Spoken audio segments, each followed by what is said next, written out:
Pittsburgh Steeler fans, welcome to this week's episode of Steelers Touch Down Under.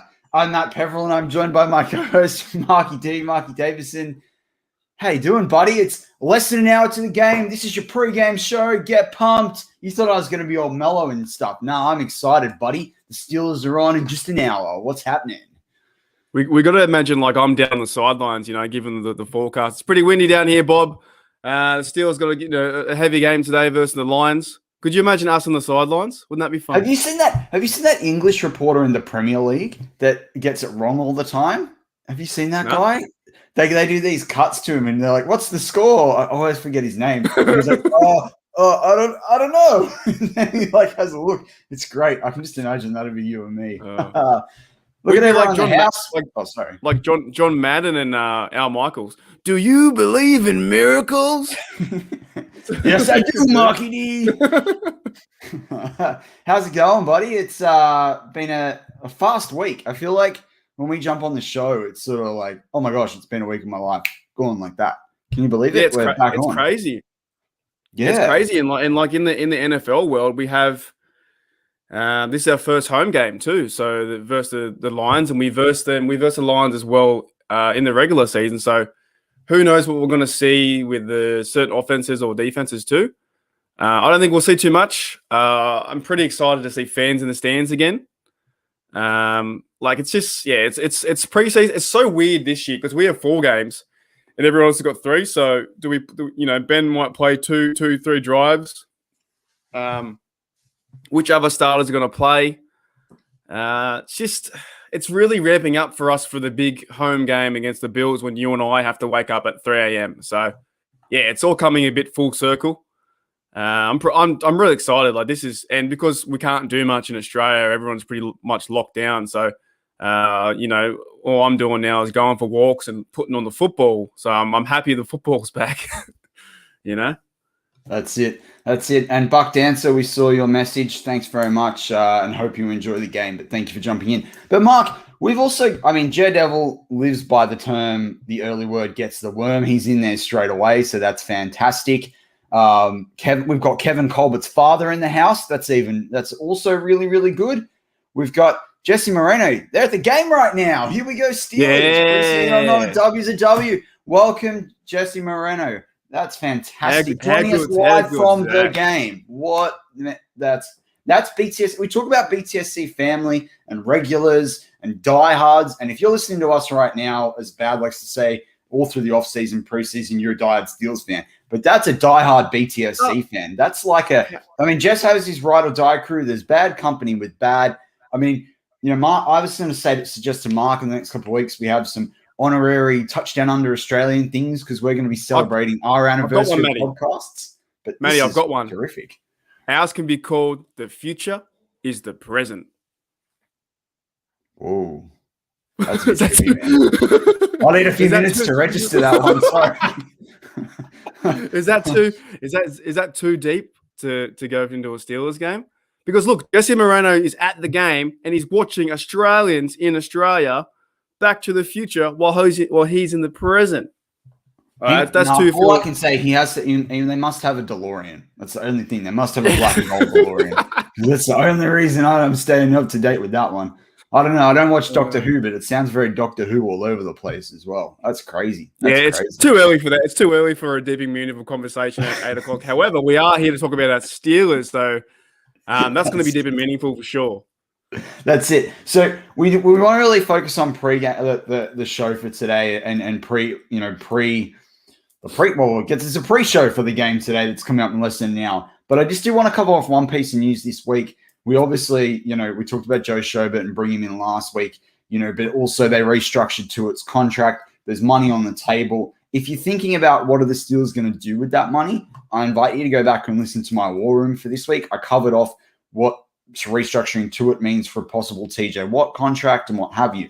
But Mark, now the Steelers have some salary cap in, there to spend potentially when the cuts start happening or when they thought they may not like their particular depth at a position or their starters at a position. If there's one position that you could spend another $6 or $7 million on, what position would it be? you're talking to the wrong guy, but let's just say safety. Safety. Yeah. Just backing up Terrell and Minka. The whole time I was thinking about you asking me that question, the song by The Offspring came to my head, "Pay the Man." One of the old school songs, "Pay the Man." That goes for about 10 minutes. Look, there's a lot of TJ talk, and I understand it's really big news. I have no doubt they'll sign him. You cannot let a talent like that go away. You can't let a talent like that be unhappy. You got to pay the man, get him in the team. He is the team. He's one of the best pieces for the Steelers. The best chance for us to win this year, next year, and years beyond. Pay the guy. And then build around him. I've said it before, you have TJ, you have Bush in the middle, and you have Minka. They're the three pieces that make this defense. Build around that. That's it.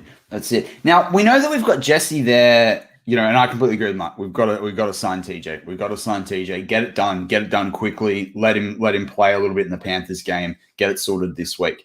But I wanted to say, if there's anyone else watching us right now from the game, I know that it's hard to follow the live chat while you're eating your pre-game food and with the family and stuff, but just let us know whether you're there. It's just be awesome to know how many people we've got at the game that are listening live to us right now. So, Marky D, I'm gonna change it up today. I'm calling an audible, right? We're running a bit, and today's going to be very no huddle offense, very Peyton Manning sort of style. But and I know that name's not a favorite for us as Steeler fans, but I'm calling an audible, right? Let's go. Slinging the slang, just as Big Ben likes to sling the rock, we like to sling the slang. Let's get it done, because I just think when we start talking players to watch for today's game, we're going to get rolling. So what have you got for the listeners this week live and listening back to our recording in terms of everything Australian or Australian terminology? You're kidding. Okay. Let me get out my notebook, because I wasn't ready for that at all.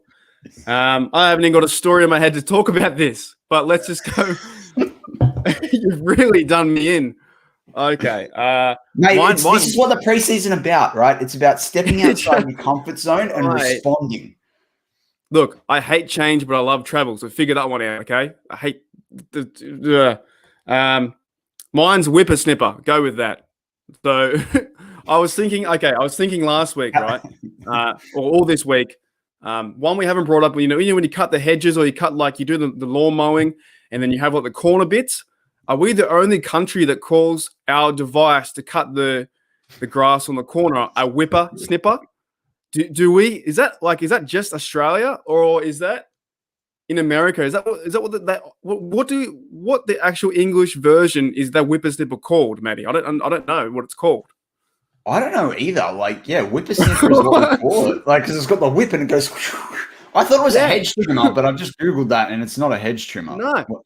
But what, if you guys in the live chat and audio guys, I have no idea, honestly, what the actual term is. So lawnmower is called a lawnmower, right? Whippersnipper for us is a whippersnipper to get rid of the hedges or the little bits of grass on the edge, because the lawnmower can't get that without hurting its blades.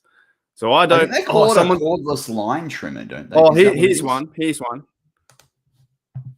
A weed whacker. EJ says line trimmer. Oh, okay. Oh, that's such a good one, Mark. We always say whippersnipper. So we say whippersnipper, right? And that's just something I've never heard it called anything else. So there we are. Weed. Look. I don't know. This is something I wanted to bring up. Though. I know, exactly. It's quite funny. I don't understand. I love that you said that. That's the best. How have we got to almost a year and we've not covered off a whippersnipper? I have no idea. Okay, in Australia, it hasn't got an actual name. That's what everyone calls it. But what's yours this week? Yeah, so I just want to, before I go into mine, you know who's going to enjoy this? Jeff Hartman. Because Jeff Hartman likes mowing lawns. He did a podcast about this a while back where he talked about mowing the lawn and there's people should get their kids to mow the lawn. He still mows the lawn for the neighbors. He loves it. So he'll be able to say whippersnipper from now on. Dave Shipley's old school, a whippersnapper. That's it. But think of it, don't say it like WIPPER. It's more like WHIPP massive A. Yeah, but Mark's typed it into the live chat for everyone. whippersnipper. All right, so mine for this week, and I think we talked about this a while back, is there's a bit of an Australian saying when something happens, right? So if you score a touchdown or there's a massive tackle, for a loss on to force a third and long, Presley Harvin punts it into within 5 yards of the goal line. You might say, "You beauty." Remember as a kid, Mark, does your dad say "you beauty"? Oh no, my dad was always like "you beauty" when something happened on the sports field. But then there's also "you beaut," and I thought that was important because today I want to be sitting there with some of these players and thinking, "You beauty," whenever I can. That's what I'm looking out for today. You've got to really accentuate the "you beauty." Well, that depends on where you're from, but I love it. It's awesome. Well, I'm on the the bogan capital of the world in the Central Coast here. So "you beauty." You found a beehive branch down under. You found the Sapphire Motel. I certainly did around the corner from my house on the way walking from home. Actually, I've never actually walked home this way. Probably why I've never actually seen the sign. There's a hotel motel Holiday Inn called Sapphire's Palm Palace, and I'm like, that's exactly where Bad's going to stay. Like, he has to stay there. I think Sapphire's branching out. She's going all over the joint, all over the world. She's gone global. Yeah, I don't know how she's gone global. Everything's shut down, but she's really taking advantage. She must be a Steelers fan, right? Because they talk about the Cowboys being America's team, right? Steelers are the world's team, and Sapphire's going global. Here he is.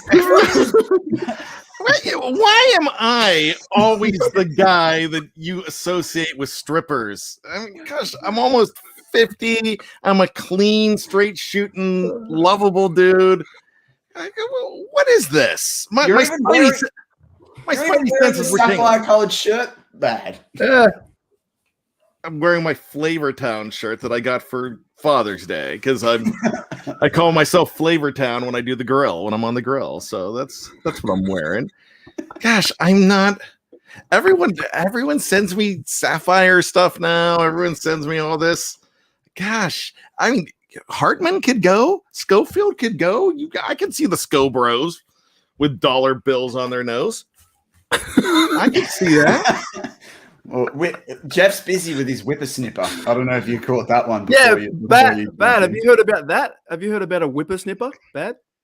Well, I know what a whippersnapper is. It's it's somebody that's young, but a whippersnipper just seems like something that Jeff needs. But I don't know. I don't know. What's up, fellas?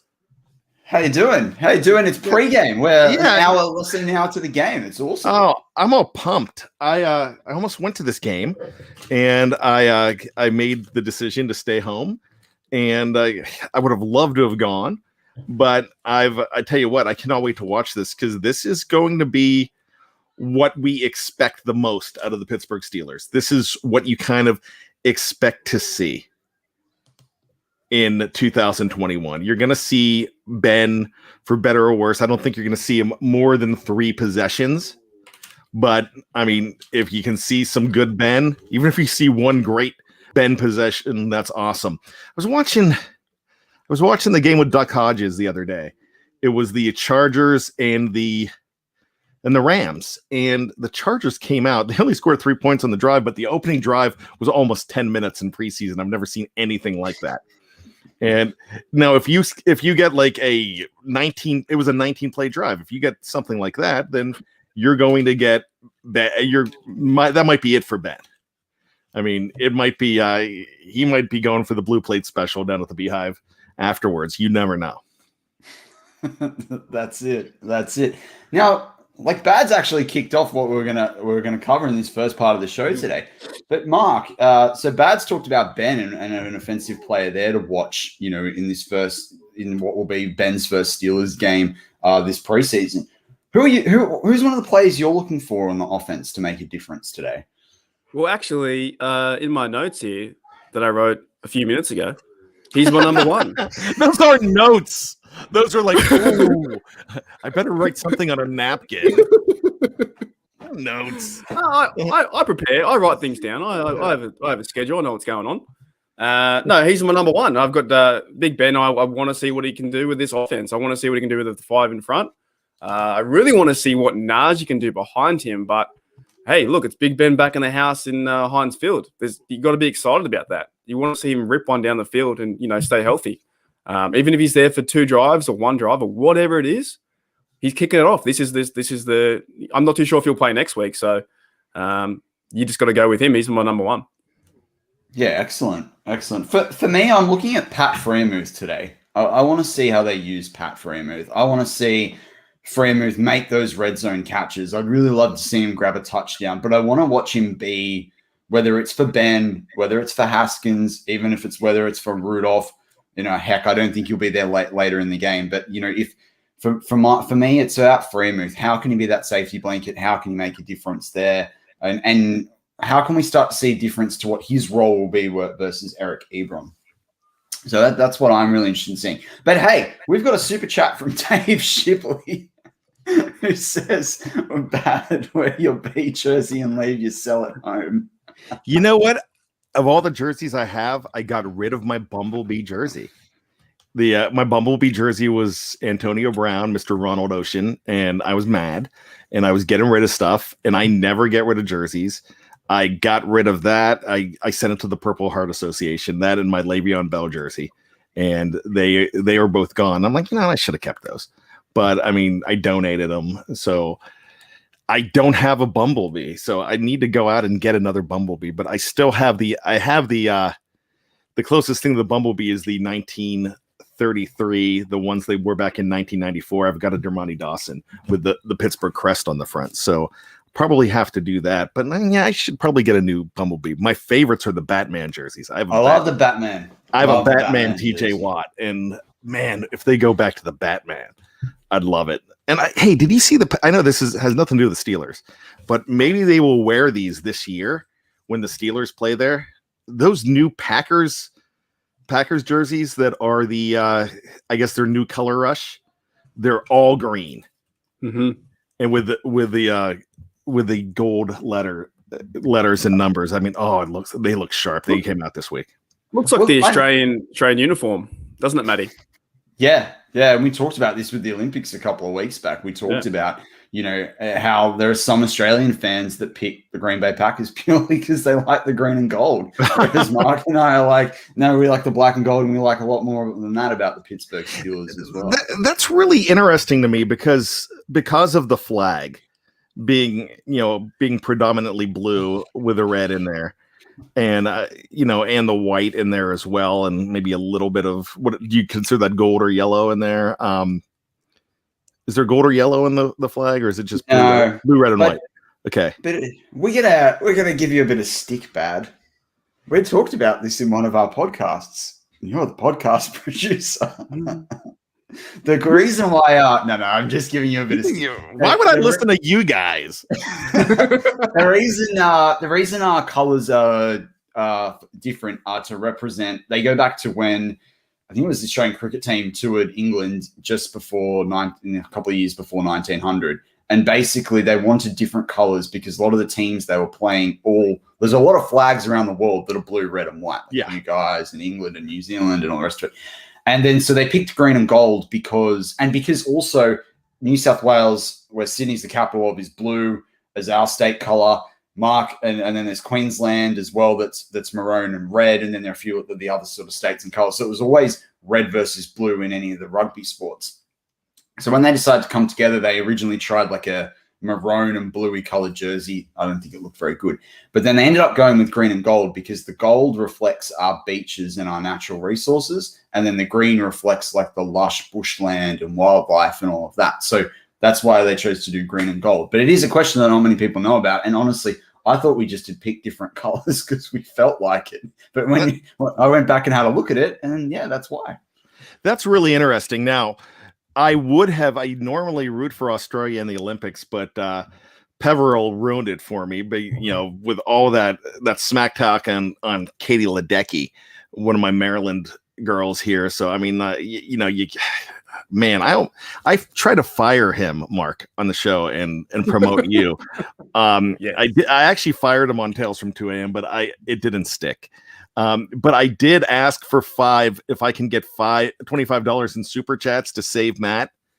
And obviously you don't watch the shows during the Olympics, and they didn't save you, but I still kept you. So I was busy watching Ariana Titmus smash Katie Ledecky. All right. So he's gone. You know the great thing, Mark, about being the podcast producer, I could just do that really easily. So you've been demoted to the bottom of the screen while I'm still on here.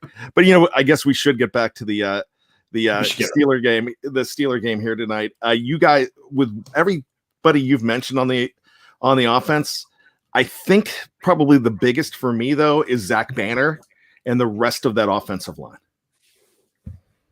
Yeah, I look, and I completely agree with you, because another guy on my list is Kendrick Green. I want to continue to see Kendrick Green show up. I think you talked about it in the preview, Bad, as well. It's kind of like a second. This is the international preview, but I think you talked about it there about, can we see him go through more than one quarter? Will he be playing when Big Ben's not on the field as well? And I agree with you. We need to see those reps. He needs to be comfortable with everyone. So I'm really looking out for Kendrick Green to have another strong game today.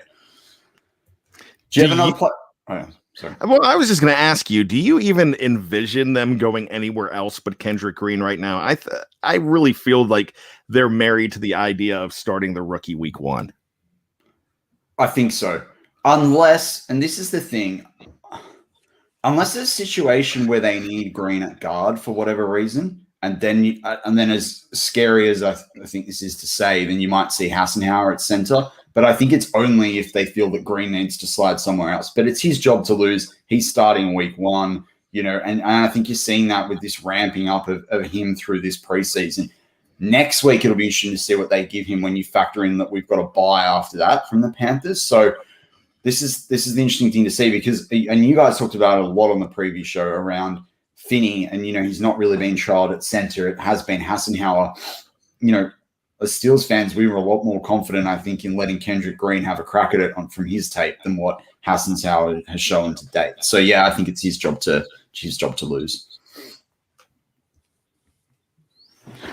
But Mark, is like, I know you're always big on your wide receivers. Is there a wide receiver that's gonna jump out for you today? What do they have to do? Who has to prove themselves?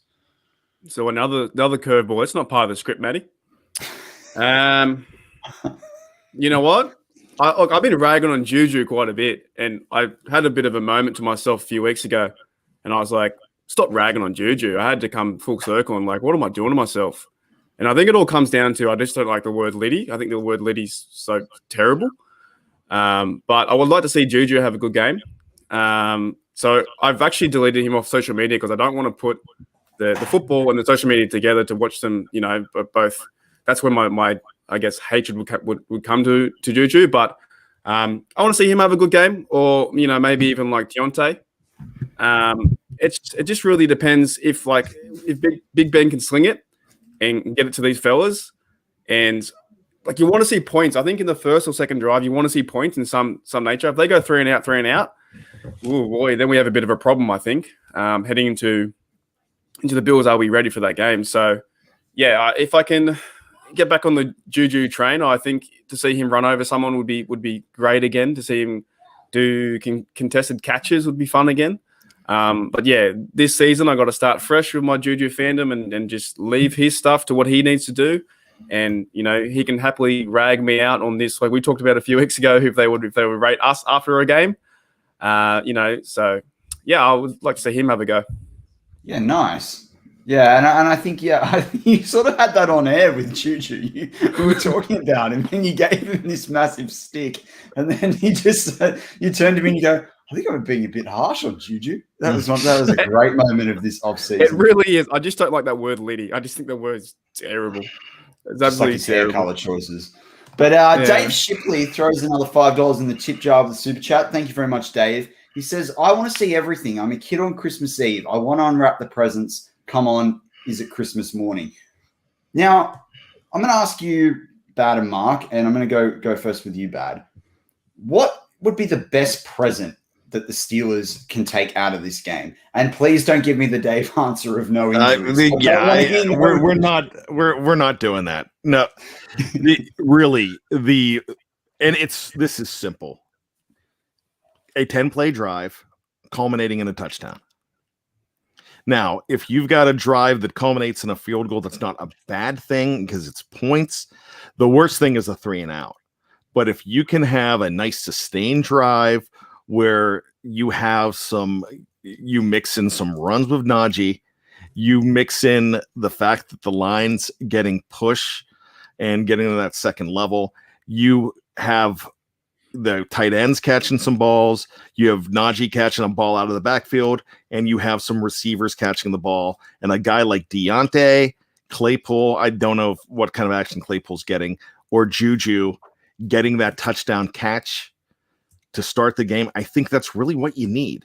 I think if you see that, that's good. If you see that on the second drive, that's fine too.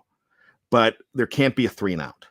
A 3-and-out will demoralize the fans, more than the players. The players aren't going to be demoralized by that because they know what they're doing.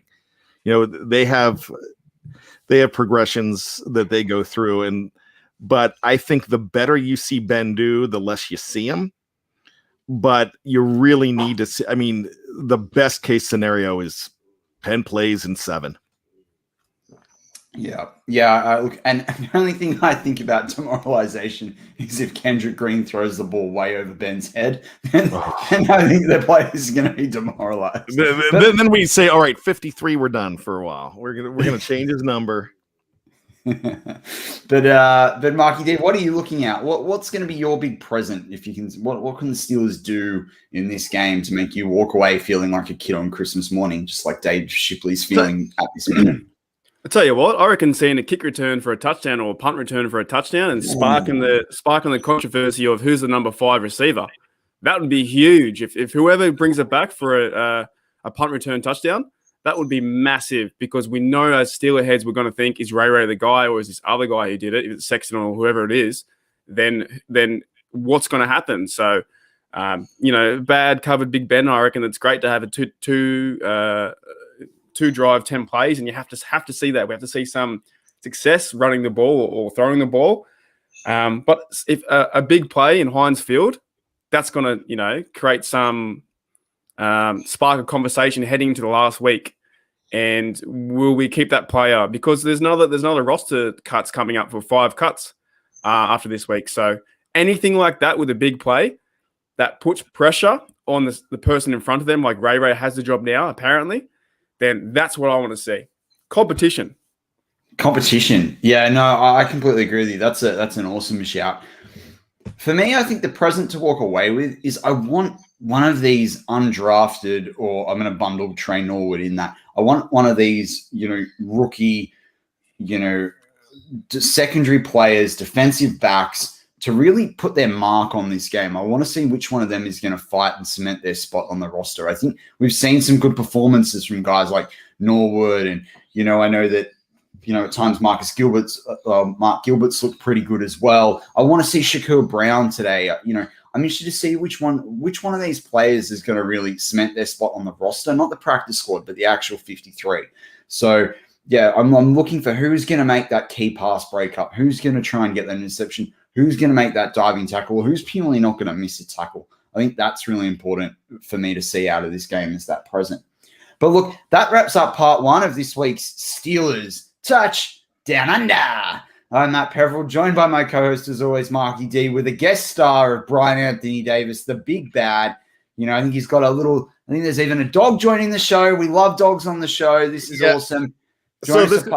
This is Hermione, and she was growling at the door to see Dad. She's a little daddy's girl, so I brought her in. She usually doesn't come on the shows with me, but she was making the moaning noises outside the door, so I'm like, I have to go grab her. So Hermie's a Steelers fan. Welcome, Hermie. Mark, can you believe it? Hermie's made it to Steelers Touchdown Under before Bicky, but that's all right. We'll bring him on another time. That's okay. But yeah, join us for part 2. We're keen to talk a little bit more about the defense, and we're going to take some live audience Q&A on this Steelers Touchdown Under pre-game show, preseason live special.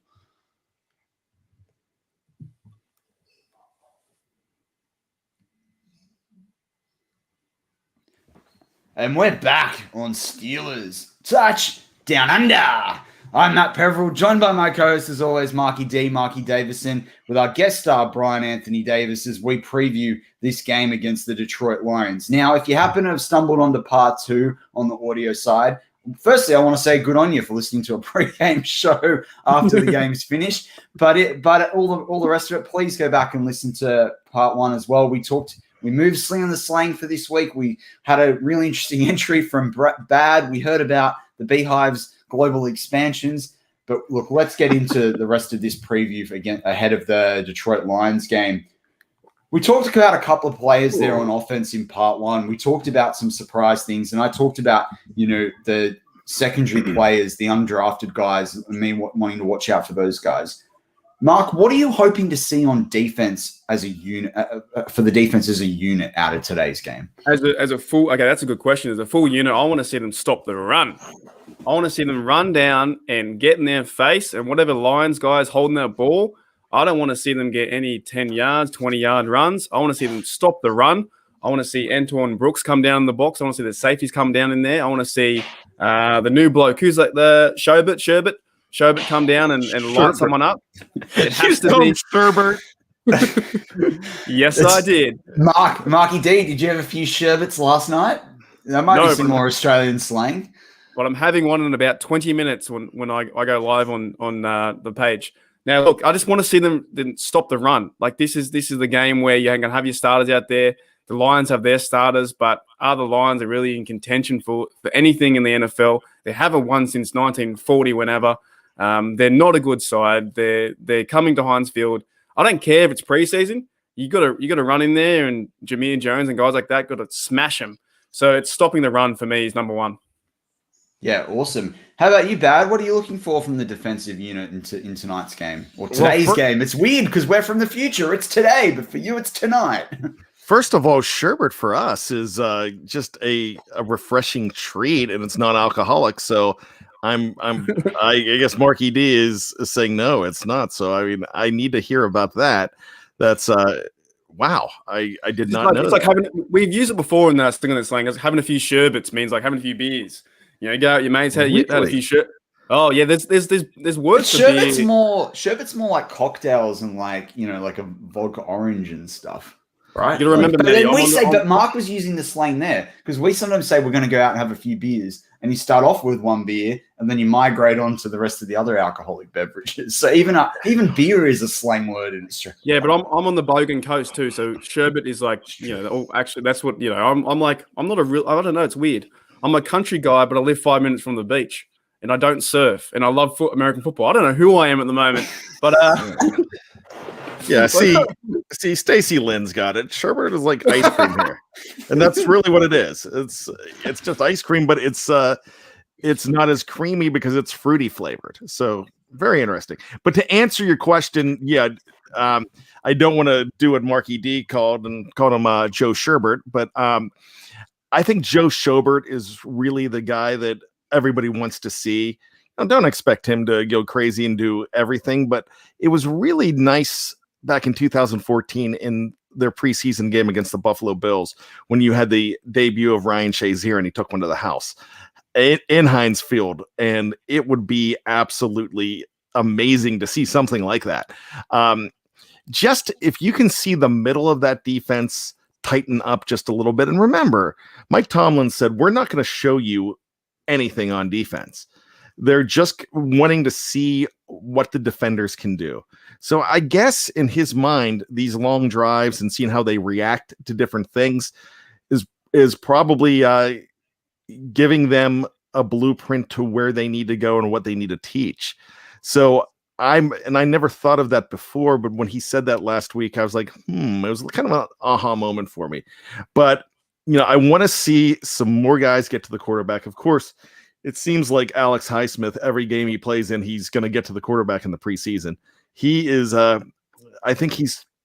hope we're not disappointed with him because he seems like he's the next guy.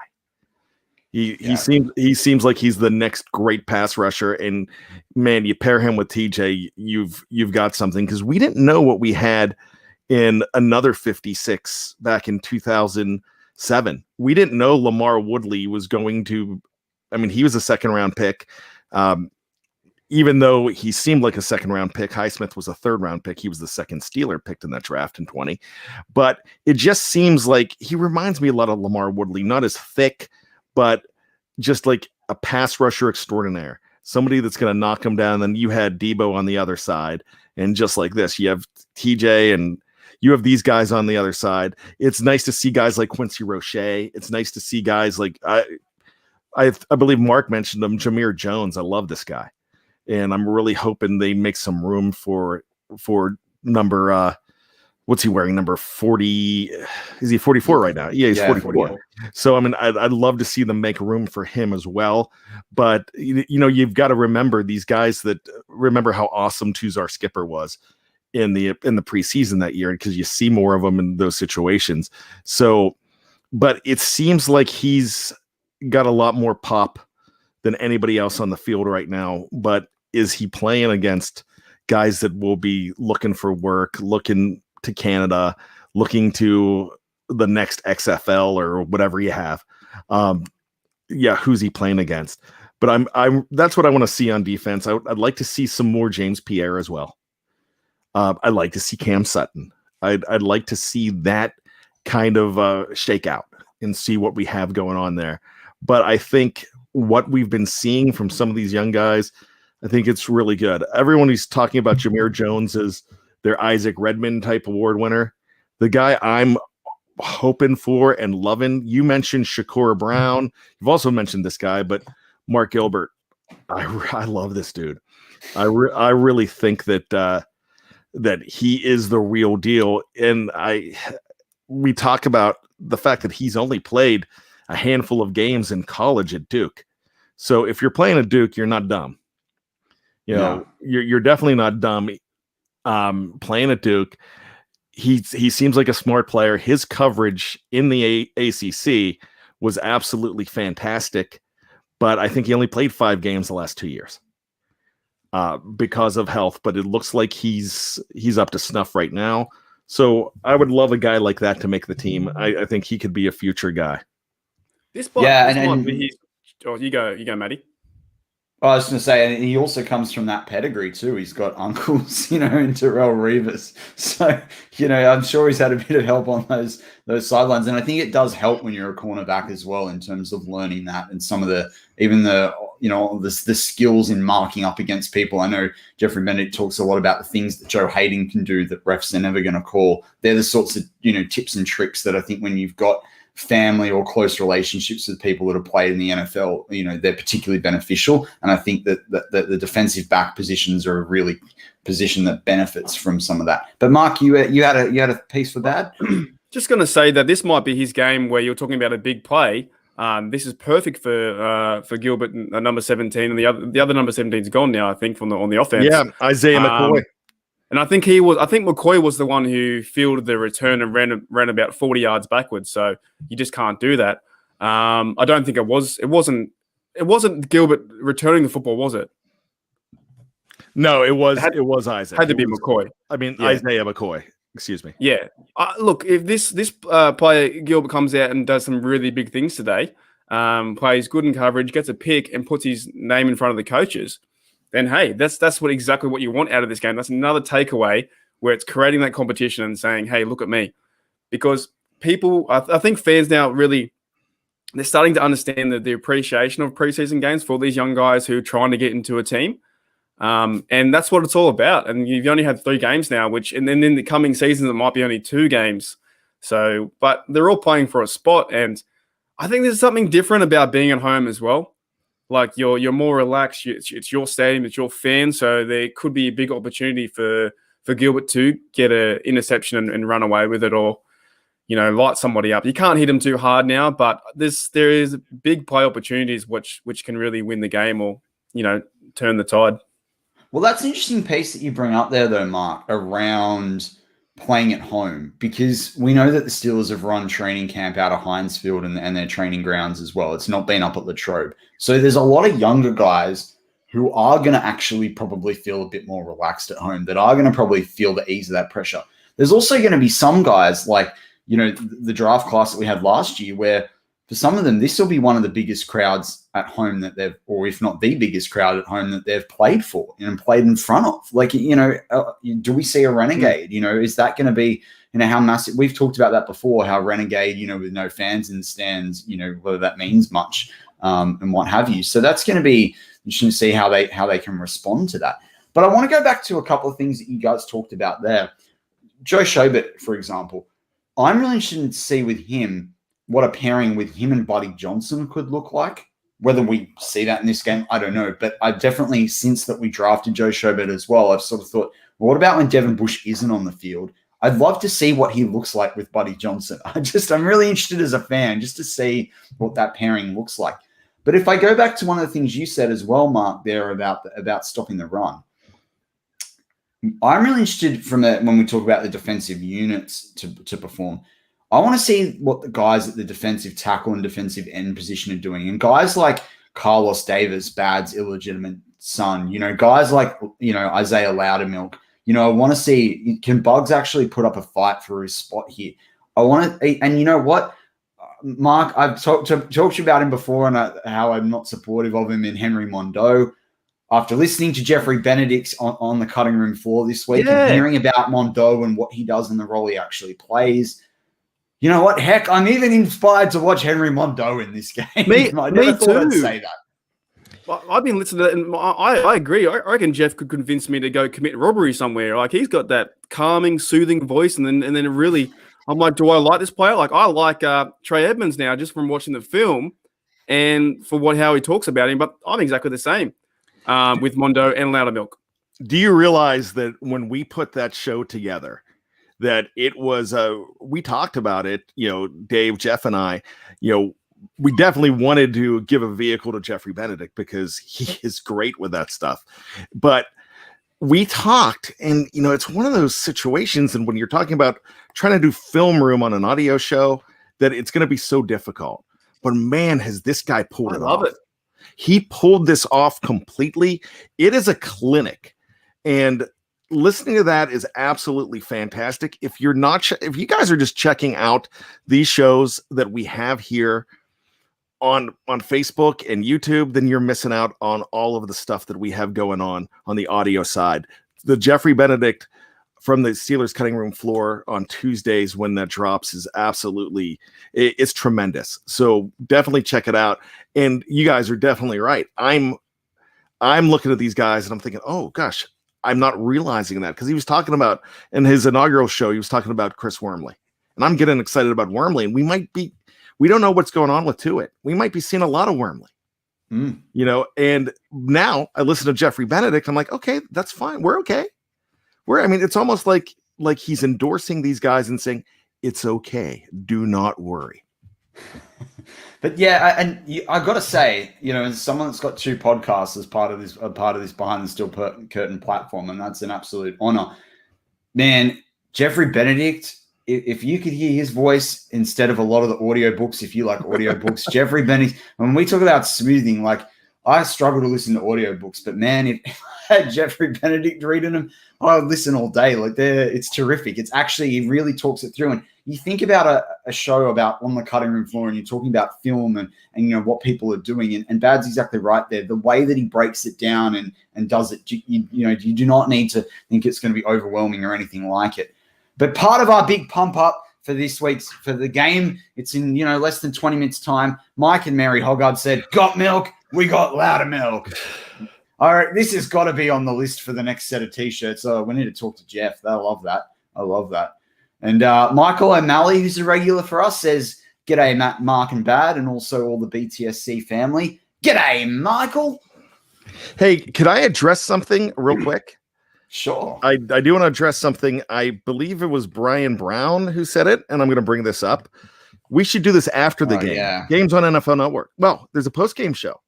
It's going to be Dave, Jeff, and myself, the regular post-game crew, doing the game afterwards. This is just falling in the regular spot for Touchdown Under, and so we're getting you pumped up for it, and we're going to be talking about it afterwards. It's not just the one-stop shop, boys. You know what I always say. It's the non-stop shop for Pittsburgh Steelers. It's BehindTheSteelCurtain.com. Also, just from my perspective, I'd much rather spend my pre-game show with all my BTSC family and not Bob Pompiani. But that's just me. You don't like Pomp? I like Pomp. I a bit pompous for me. I don't know. No, Bob, good man. I kind of beg to differ. I'd go have a beer with Bob. No, I'm good. I'm good. But anyway, we've talked about defensive units. We've talked about some players on offense. My final question, and we want everyone in the live chat to jump in because we do want you to have a couple of minutes to get your pre-game food ready and get your drinks ready. So this is, a question, and we'll talk about it for a little bit here. But who's the one player on this Steelers team that that you're expecting to surprise a few people in today's game? Bad. I'll start with you. Wow, that's it's got to be a defensive back because I'm thinking that we kind of know exactly where we are with everybody else. So, I mean, we could say Loudermilk. A guy like Loudermilk breaking through, somebody breaking through could absolutely surprise. But I'm going to go ahead and I'm going to say it's going to be a defensive back that we don't normally is not as heralded. So I'm going to go with Lustin Jane. Lustin Jane. I'm going to say good old Justin Lane. I think that's exactly what he's going to be doing. That's it. Mark, you've been checking that, like Lustin Jane. Could he come up with something here? Marky D, you've got the play sheet out. What's going to happen? Who's going to surprise? Who are you scripting up? You look like the coach. You got the headphones on. You got the playbook. The biggest surprise has to be Derek Watt, right? Like I still don't. I love talking to you about it, Matty, because like where does he play? We haven't seen him play in like 2 years or a year we had him. So if he gets a touchdown, fullback, is that guy that's got that fullback next to his name in the depth chart? Yeah. So okay, that's a big surprise, but like I don't know. I just want someone to make a big play. Someone like on the defense would be fun, like a Buddy Johnson or someone like that. But yeah, to be very shocked to see Watt have a touchdown would be like, whoa, he's part of the offense. But yeah, Buddy Johnson or one of the linebackers getting a pick would be great to see. Anything like that. I just want to see them compete and have a good go. That's it. Have a good go. I love it. I love that attitude. For me, Quincy Roche is going to earn his spot today. Quincy Roche is going to unseat the Pokemon King, Cassius Marsh. Out the door. See you later. Go back to selling shinies. I'm done with it. Quincy Roche is going to come out and make a difference. I've been pumped from him all offseason. He was the first war room that we did when it changed over from Cap Room. Love Quincy Roche. He's here to say, Q from the U. Look out, Steelers fans. He's coming. I thought we'd have more from the live chat in terms of who they're looking out for. But Brian says, Bad, get your Steelers jersey on. The Steelers are playing. Brian Brown. Yeah, look, Bad's wearing his Flavortown shirt today. And you know what? I like it. It's not game time. No, I mean, it's not game time yet. Who should I wear tonight? Should I go with you've got every jersey ever. Yeah. Well, I'm all excited. Should I go with the Sherbert boys? Should I go ahead and number 45 for Sherbert? Well, isn't that a Rosie Nix jersey? All right. And also Bad. Mark loves this. So if you're listening to our show for the first time, we recorded some Father's Day podcasts, and in it, and Mark loves me talking about this. I think Bad does too, but in it, I said that I never will buy a sports jersey with my name on the back of it because I believe that to have that, you've got to have actually played for that team. Now, luckily for Marky D and Brian Anthony Davis, they've had players that have played for the Steelers that's last name is Davis or Davison as well. So it's been pretty lucky. But all I'm saying in terms of Bad wearing that number 45 is Joe Sherbert has to earn his Steelers stripes. So I think he's got to play this game before we can wear a Joe Sherbert jersey. Well, you know what? Stripes. He's actually, that is a Rosie Nix jersey. And he's not going to be wearing 45 long. No. He's already said that he's going to go with a different jersey. Now, to that point, I have a couple number 28 Sean Davis jerseys. I mean, my entire family had Davis jerseys at one point, and we were all That's saying, awesome. it took a long time to get a Davis jersey, and so now I can get a Carlos Davis. I can get a number 73. I can get one of those. I believe he's 73. 73. So I could do that. I root for guys like Davis to make the team. I'm hoping one of these days we get a Peverell on the team. So get to work on that. I mean, we've had a few Australian punters, and I know with the rugby background in the Peverell gene line, you guys could kick. So let's get son of Matty P kicking for the Steelers, and give us 9 months, see what you can do, and then we'll in 18 years we'll have 22 years we'll have our kicker. See, Bad knows that it's an anniversary today since I got engaged. That's why Bad's on the 9-month train. Yeah, that's it. Hey, I didn't realize that. Well, good timing. Did you know that I don't know if you know this, but I'm also a licensed officiant for weddings. So I can go ahead and what's your fiance's name again? Jess. Okay, so you can come over to the States. We'll do it outside of Heinz Field. Heck, we'll do it inside Heinz Field. I once joked about that, and I didn't get any opposition to it. So, but if you do it in the States, I'll do it for you. Now, if you want to do all expenses paid for me and Mrs. Bad to come on over, I'll do it there for free. I'll do it here for free too. I've got you. We'll live stream it on BTSC. It'll be the wedding of the year. That would be great. And you have to bring your boy Marky D because he'd be too sad. 100%. I mean, he'd be Marky too D's sad already coming, mate. He's on the guest list. So no, I really think really think Marky D should be like I know it's like she has family and everything, but Marky D should give away the bride. I'm going to go on that one.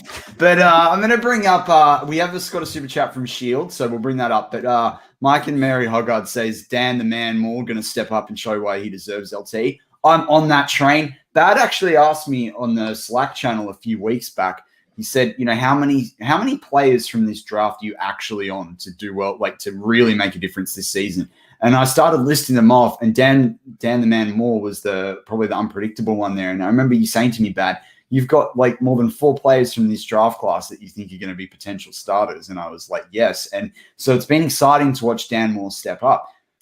Bad. From what you've seen since we spoke on that Slack chat, and that was a couple of weeks before, I think it was a week before the preseason actually kicked off. What are you thinking about Dan Moore now? I love Dan Moore. And here's the one thing that's really come up this week. It seems like he's been switched. So Mike and Mary, when they mentioned LT, I don't think he's in the running for LT anymore. I think they've switched him over to doing drills on the right side now. I don't know if that's definitive. So I'm going to be looking for number 65 to see if he's on the left or right side tonight. But they're definitely keeping this guy. I would be shocked if he does not make this team because they're loving what he's doing. He's getting some great playing time. I really think the fact that he has got a mean streak, he's got a work ethic. Do you realize who he was working with in the offseason way before he was drafted? I did hear about this, but mind blank. Kevin Dotson.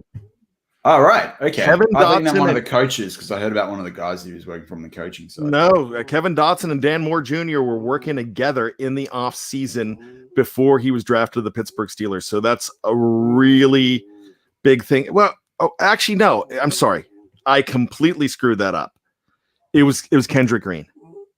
I apologize. Yes, it was. Green. Yeah, they were together at the same. Yeah. So I'll go ahead and cut that and post.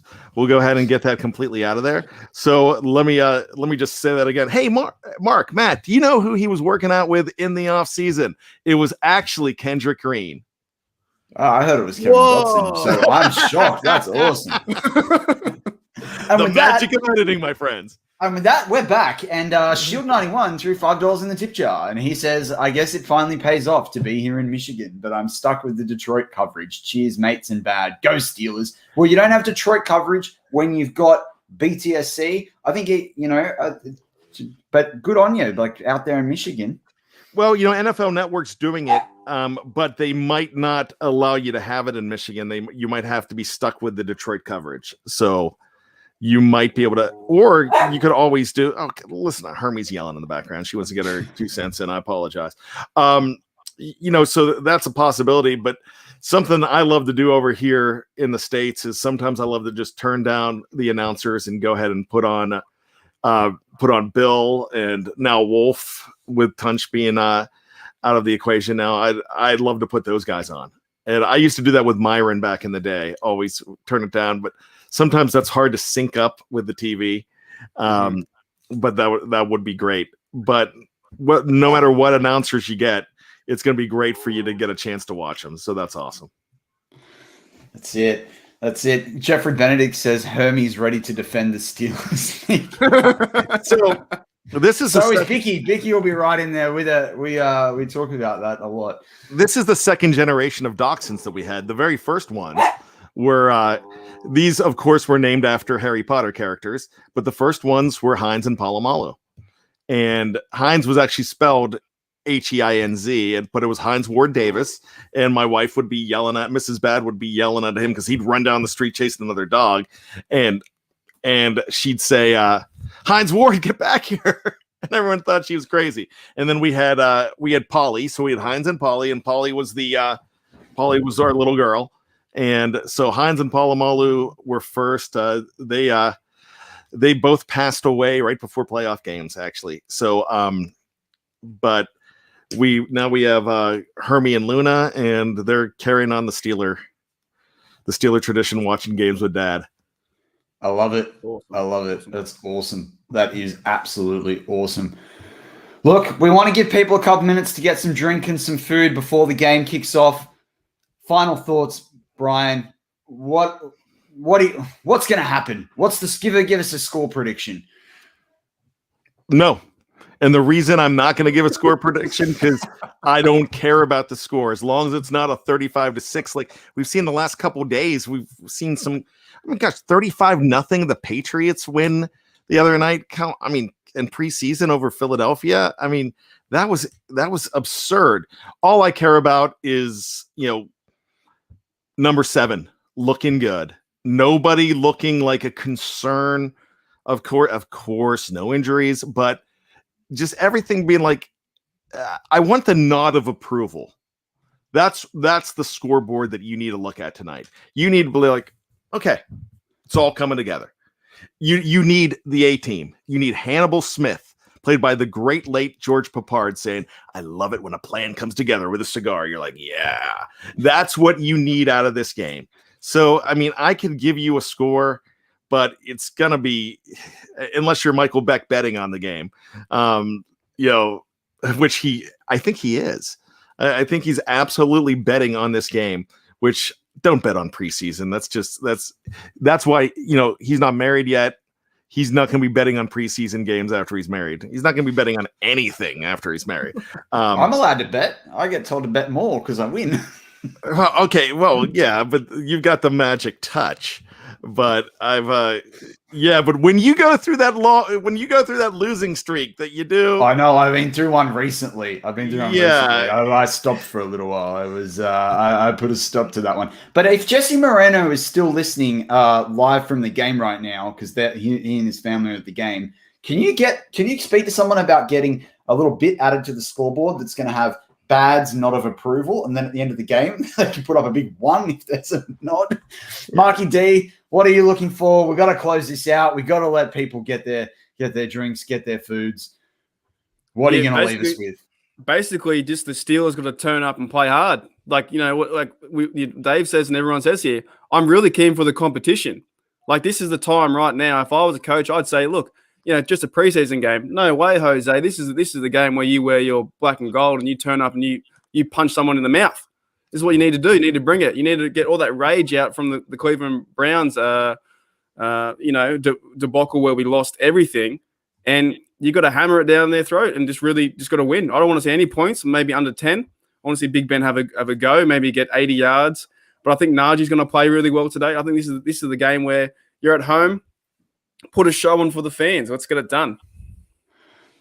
And for me, I'm just going to say what my under 8s, 9s, and 10s rugby coach said: get the ball and score. Get the ball and score. Offense and defense.